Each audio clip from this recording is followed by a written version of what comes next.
Dear students, आज का हमारा टॉपिक है राजनीति विकास में बाधाएं या समस्याएं, पॉलिटिकल डेवलपमेंट प्रॉब्लम्स।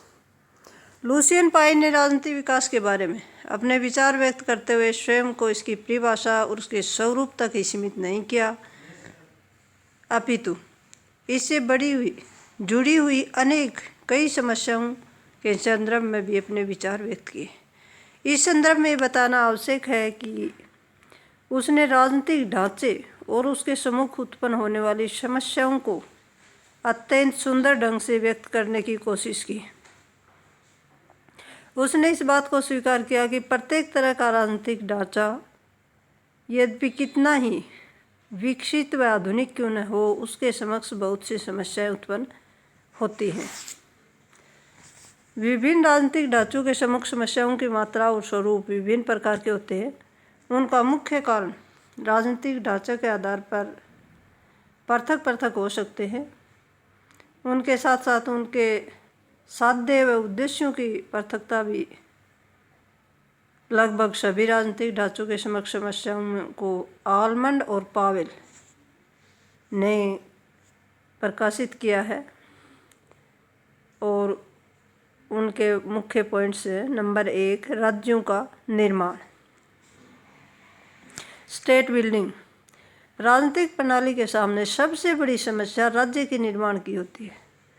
ये समस्या उस समय उत्पन्न होती है जब राजनीतिक ढांचे को आंतरिक व बाह्य वातावरण में उत्पन्न हुई किसी समस्या का सामना करना पड़ता है और राज्य के अस्तित्व को खतरा हो जाता है। उसे ऐसी समस्याओं का समाधान ढूंढने के लिए कोई न कोई उपाय करना पड़ता है। जहाँ तक कि आंतरिक वातावरण व गृह वातावरण से उत्पन्न होने वाली समस्याओं का संबंध है, उनमें लोगों द्वारा विभिन्न मांगों की चर्चा की जा सकती है जो वे राजनीतिक ढांचे से प्राप्त करने की आकांक्षा रखते हैं, या अपनी मांगों का समर्थन देकर सरकार पर ऐसा दबाव डालते हैं कि राजनीतिक ढांचे स्वयं के अस्तित्व को खतरा उत्पन्न हो और उसे कायम रखने के लिए सरकार लोगों की मांगों के आधार पर कुछ नीतियों के रूप में निर्णय करने के लिए विवश हो जाती है। ऐसा न करने की अवस्था में राजनीतिक ढांचे के समाप्त हो जाने की संभावना को भुलाया नहीं जा सकता। जहाँ तक बाह्य वातावरण से उत्पन्न होने वाली समस्याओं का संबंध है, अंतर्राष्ट्रीय क्षेत्र में हुआ कोई युद्ध, आर्थिक संकट इत्यादि का वर्णन अत्यंत आवश्यक है। ये घटनाएं राजनीतिक ढांचे के लिए खतरा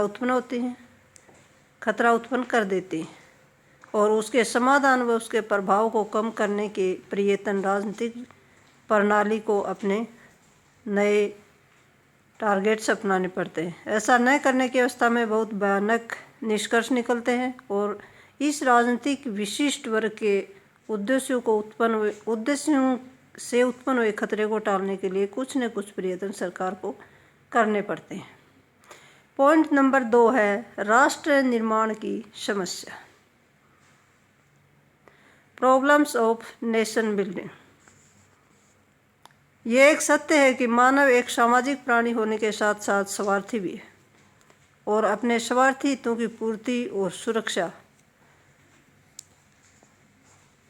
के लिए हर संभव कार्य करता है। मानव के व्यक्तिगत स्वार्थ है उसे अपने धर्म, जाति, गांव, भाषा, क्षेत्र आदि से ऊपर नहीं उठने देते और वह राष्ट्र और राष्ट्र हितों को आंखों से ओझल करने के लिए विवश हो जाता है। भाषा, धर्म, जाति, गांव, नस्ल, क्षेत्र आदि संकीर्ण हितों को प्राथमिकता देते हुए राष्ट्रीय हित उसके लिए कोई महत्व नहीं रखता। मनुष्य की यह सोच राष्ट्र निर्माण की समस्या उत्पन्न करती है और राष्ट्र निर्माण की समस्या एशिया, अफ्रीका और लैटिन अमेरिका के देशों में ज़्यादातर देखने को मिलती है। अगला पॉइंट नंबर 3 है वितरण की समस्या।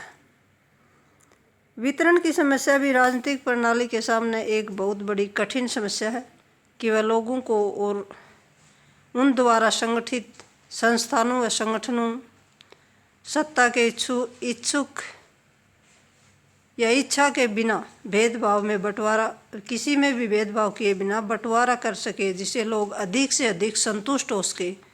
प्रतिभा को मान्यता प्रदान की जानी चाहिए और सभी के लिए समान अवसरों के बीच गुण दोष का कारण ही निर्णायक कारक होना चाहिए। इसे कल्याण अथवा सामान्य हित की राजनीति की संज्ञा दी जाती है। Thank you.